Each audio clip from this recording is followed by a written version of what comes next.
All right, welcome everybody into the Saturday morning sports show here at Studio Audrain, Mexico Ledger. I'm Matt Pilger and my tag team partner, Double J, Jeremy Jacob here. He's the sports editor for the Mexico Ledger.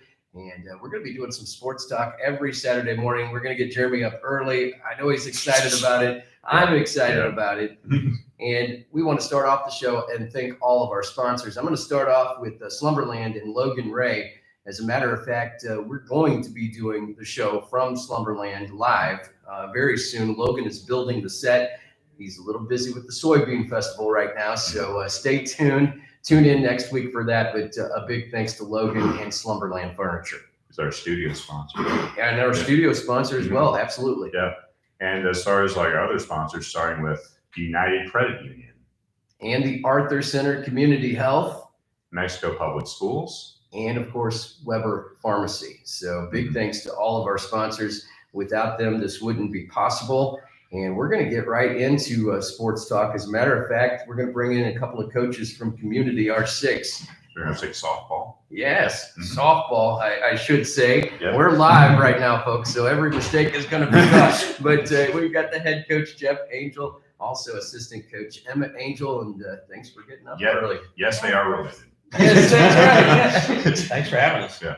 So glad to have you here. We're going to start off with Jeff, the head coach, first year as head coach of softball, but you're not unfamiliar with softball at Community R6, right? No, this year will be the start of my 11th year. Mm-hmm. I came on when Emma and Sarah, my daughters who play for Community, came on in the junior high level.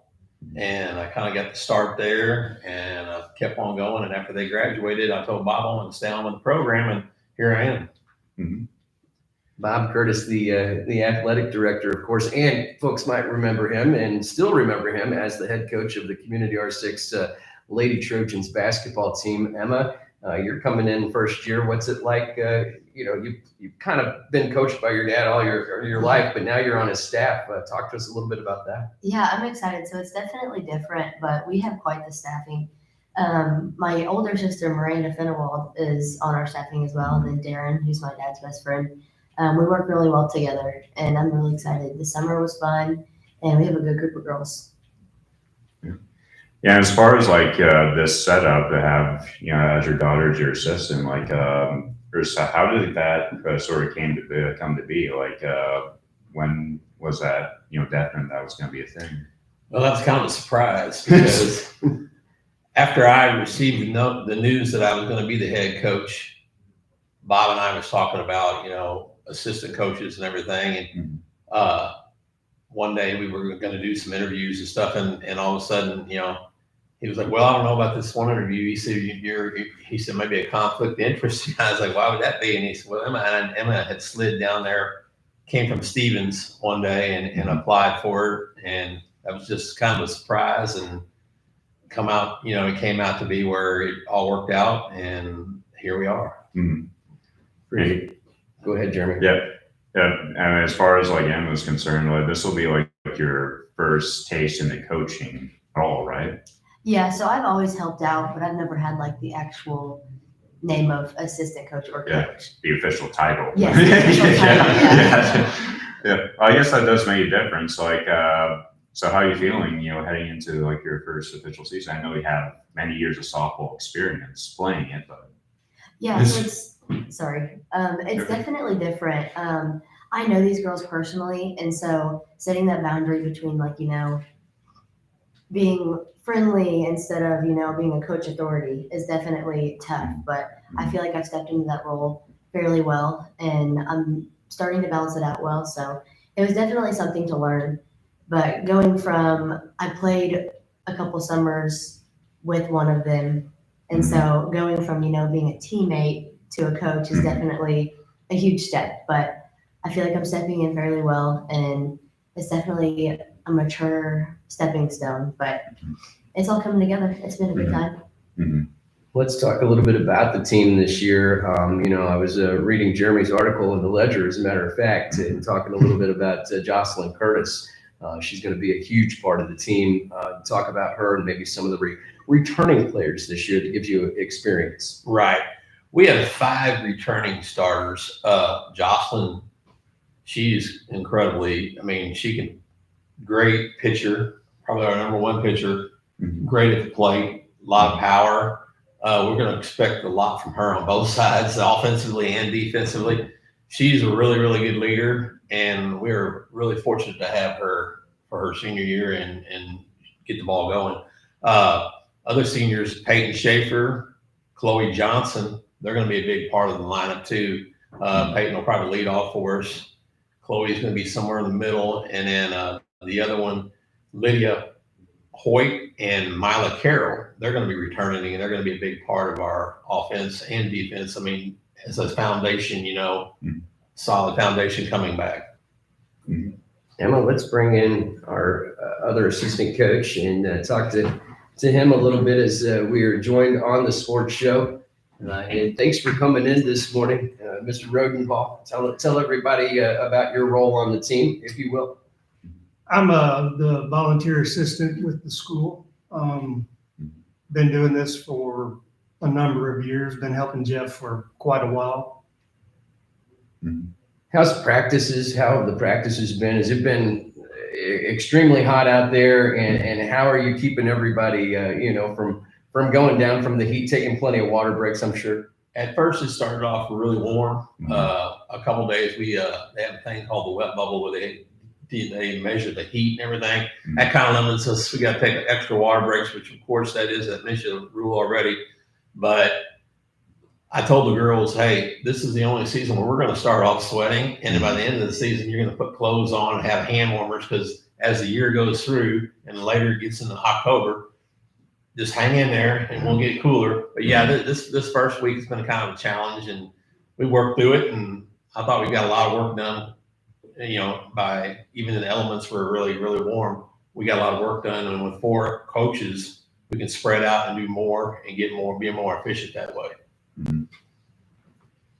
Yeah, and as far as when Jeff approached you to have assistant role in the team, was that kind of a no-brainer for you to accept the position, or what does that Community R6 program was that mean to you? Well, I'm a 1987 graduate of R6. Proud tradition. I've always supported them. Jeff is like a brother to me, and we work real well together. You're both a fixture at Lady Trojan and Trojan games over the years. Yep. Definitely, yeah. Yep.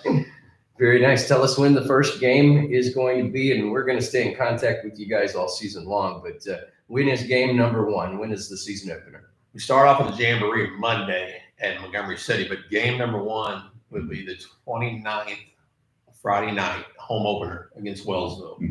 It can't get here quick enough. All the girls are just really excited. They're ready to go. In practice, you go through your drills and your reps, but they're ready to see some live game action. So anticipation's high.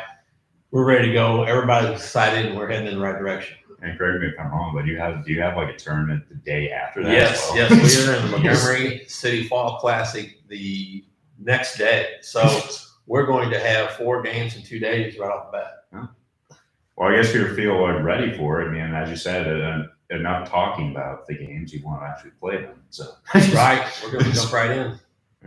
Ready for some softball, everybody. Well, we certainly appreciate you all coming in this morning, getting us updated on Community R6 softball. As we said, we're going to be doing the sports show every Saturday. So we'll have you guys back in again, but best of luck on the season, and thank you all so much. We appreciate you having us in, and good luck with the show. Yeah. This is awesome. Thank you all so much. We do want to go over our sponsors one more time. Our studio sponsor, of course, Logan Ray, Slumberland, and we want to give a special thanks to Logan as he is building the set for the new sports show, as a matter of fact, and that's going to be coming soon, Jeremy. I'm excited to see that. Yeah, definitely, yeah. Can't wait to see you next week. And as far as our other sponsors, once again, United Credit Union. And Arthur Center Community Health, thanks to Brock Lowe, Carrie Ferrari there.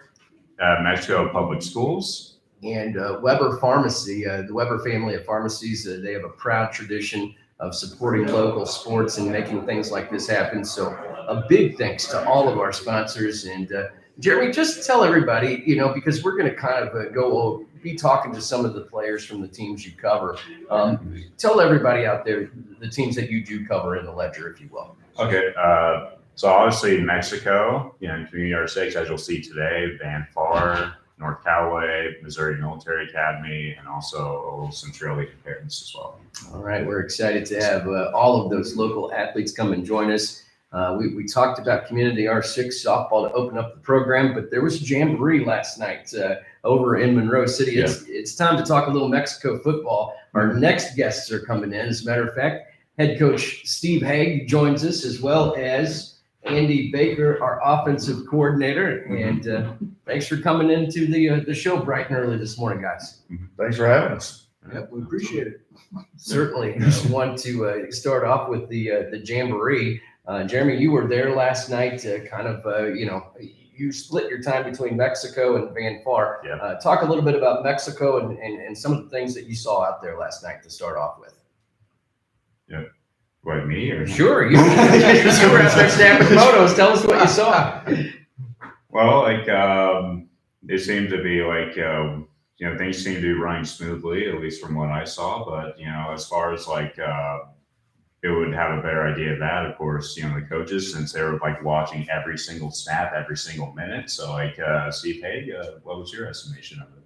Oh, I thought it was, I thought we got out of it what we needed to. I mean, the standpoint of a jamboree is to get out there and hopefully get some of the younger guys some snaps, see some guys that we think are going to be playing on a Friday night. And we want to get them out there and get quite a few snaps to see if we're right. Do an assessment of that, make some adjustments before week one. And, later into it, we got our varsity into it and they got to play against Monroe City. And we know how some of those kids play. So we're not really, I think the thing that we saw was the intensity rise, and that's what we want to see our leaders bring the intensity up. They did that. And so I think it was a good little start to get ready for game week, as we head into Centralia. Yeah. And as far as specifically offensively, since we have the offensive coach here, so No problem. against the teams last night, reminder, it was Monroe City, Scotland County, and Van Far that you're facing. Right. So how did they look against those defensive units, you think? Oh, no, I thought that, like I said, our younger kids, we played some of our younger guys against Scotland County and Van Far, just so we were trying to mix things up to give those, like Coach Haag was saying, to see what guys that could step in on Friday nights here. And but no, I thought they showed all right. Obviously, you could see a little bit of first time of being under the lights, so to speak, at a high school level on some of those guys. And they're rethinking now. Wait, what was my footwork again to the football or things like? But overall, it's not bad at all. But then when, like I said, we had our older guys against Monroe City that, and they've been under the lights. Some of those guys have been under the lights for a couple of years now. This will be year 3 for them. And so felt very comfortable with those guys as they went through it. So I thought overall we fared pretty well against them. Well, You have the defensive coach too. Yes, and we're going to bring Coach Simmons in. I figured I'll slide out and let Travis come in and talk. He might have more, answers to questions. We're going to bring Coach Simmons in, but while we have both of you here, let's talk a little more offense. Last year, it was at the quarterback position. It was kind of split a little bit between Charlie Fisher and Caden Benny. Is that the game plan going into this year? Can you kind of tell us a little bit about that? No, we'll probably go with Charlie, and Caden will be a receiver for us this year. Kind of mix in a little bit of tight end and split in through our different offensive sets where we can spread it and have two wide outs. And then also if we need a tight end, Caden will step on down and be a tight end too. So so that's kind of how we're going into this season. We're doing that. So. Everybody always says, we need more pass plays. We need more pass plays. What's the focus this year? Is it? Well, we run option football, and if you do option football, that answers a lot of the questions. We run it, and but you mix in passes after that, and we always tell guys in practice, we say, listen, if our completion percentage is really high when you have no rush, and no coverage, you're telling us we can throw more. If we're dropping a lot of balls or not hitting them in practice with none of those pressures on, we're not going to throw as much. Yeah. But the nature of the beast is in option football. It's a run-based offense, and like other teams are run a wing T. That's a run-based offense. You just don't throw. You don't throw as much. So Yeah. we'll be more of a. We're going to be. If you're looking at percentages, you're going to see us run more than we throw. Yeah, that's certainly what Coach Haag tells me every year. It's really important that you run the ball, but like, who are some of those people that you're hoping run the ball well for you this year? Well, I think we're lucky and we bring back our offensive backfield and Drew DeMint and Dorsey, and the only spot that we don't have filled will be fullback, and so I think we have 2 or 3 guys that we think can take snaps on Friday nights at that fullback position. It's a brutal position. It's going to somebody says they want to play fullback all the time, and then the next thing we know, they're coming to us and they're banged up and they're hurt. So it's always good to have some options within there. As Coach is talking with Cade Benning, James Matthews came out this year, so we have a little bit of a fast on one side, and then they both have great hands. And then Caden with his size and being tall, helps us out there because he can go up and get footballs. But we feel our with that type of veteran leadership in our backfield, and we have a few guys that we feel can go in there and get us some snaps here and there. That should be the strength of it. Now we've got a. Last night we were just a little bit, I guess, discombobulated up front, and we've got to fix that. We got some guys that haven't had as many snaps on a Friday night. That's what you want to see those mistakes and go in and fix them. But it's kind of hard. I mean, it's those sophomores aren't used to Friday Night Lights. It comes on, you're going to play against a senior. A lot of those guys have been playing. Oh, I play 3rd grade against 3rd graders. I play 4th grade against 4th graders. Now you're going to play a sophomore. You're going to be a 14, 15-year-old against an 18-year-old, and so now you've got to step it up. I mean, we're going to Centralia, and Earl Bennett, the great Hall of Fame coach, always told me, the more 18-year-olds I put on the field, if I put more 18-year-olds than you, I'll beat you. And he's right. It's just it's a veteran thing. You got older kids who aren't afraid. They're stronger. They're faster. And so if you're playing younger guys, man, you've got to get it. You got to amp it up. You got to get them ready to go. And so those are some things that we looked at. And up front, we just got to fix those things. And I think our backfield will help us. We have quick, strong guys. They can get out of some binds, but we got to have those blocking rules. They've got to get people blocked because we're going to play some teams as we get down the road. We're going to bring Coach Simmons in for a second. Andy Baker. No, I'll slow it down. Thank you, sir. Right. And good luck on the season. Coach Haag, while we're having Coach Simmons come in, there's always been a couple of sayings at the beginning of the season. Zero fun, sir, comes to my mind. Any themes for this year for Mexico football? Not really. I'm not a big theme guy. Yeah. I don't know. As I tell the kids, no matter what we do, no matter your complaint, no matter what you have, when you come at me, is our score bigger than their score? And I don't know if there's some saying that's going to get us there. It's football's always been the simple game. We have to be physical. You got to make tackles. We got to be in the right spots. You got to block. I don't know if there's a saying out there that, I need to put on a t-shirt every year. So I've just never been one for that.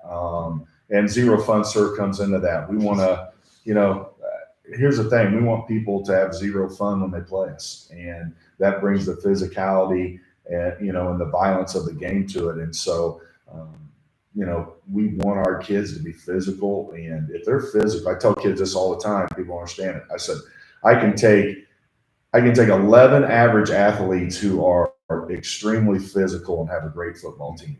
I could have 11 great athletes who don't want to hit anybody, and we will not be very good.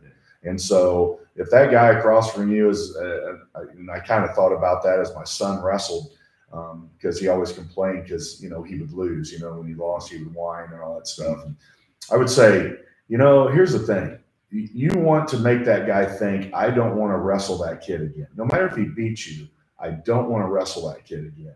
And if you can get, even if you lose, I don't want to play that person again. Then I think that you're kind of in that mindset, and you're going to have success down the road, no matter if it's football or basketball or wrestling, or you had softball on or whatever. If you're that type of competitor, I think then good things are going to happen in the future for you. Yeah, and speaking of physicality, he's like defense, or we have the defensive coordinator on here. So like, how has the defense been looking so far?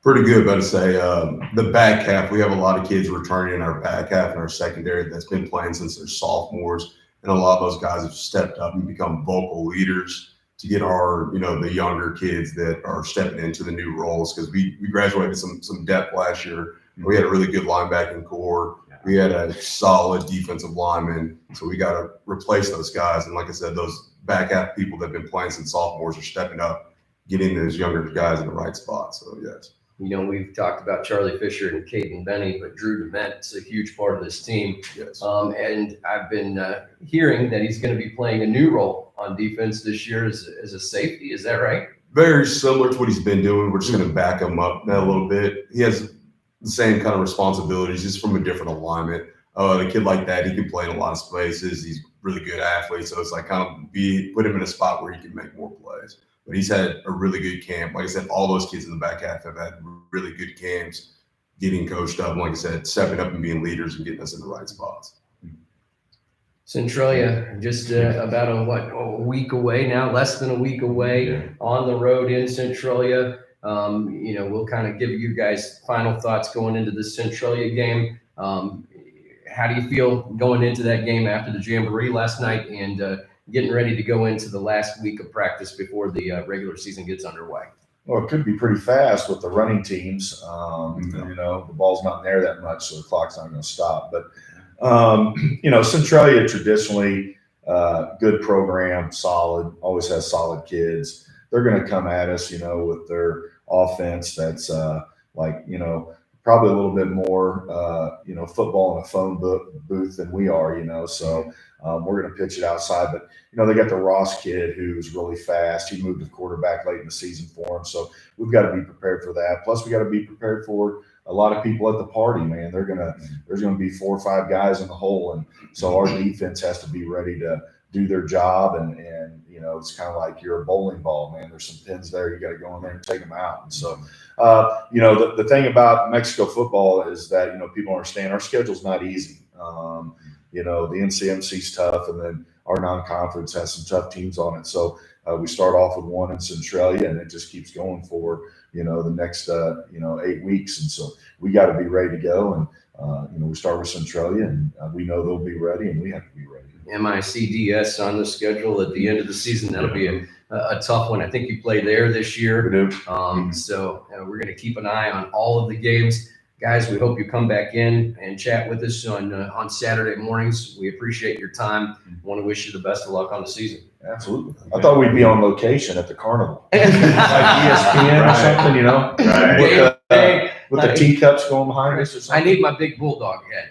There we go. That's what I'm waiting on, but I do appreciate you guys coming out. We want to thank our sponsors one more time, as a matter of fact, and our studio sponsor, Logan Ray, Slumberland Furniture of Mexico. As we said, we'll be live on location there next week, Jeremy. Yep. And our other sponsors, United Credit Union, and Arthur Center Community Health, and Mexico Public Schools, and Weber Pharmacy. And next week we'll be at Slumberland, as we mentioned. Yes. Keep an eye out for Jeremy's articles in the Mexico Ledger. They come out on Wednesday. You can read all about the jamboree, and we'll be talking about the Centralia Mexico game next week. Brandon Schaefer, the activities director from Mexico High School, will be one of our guests.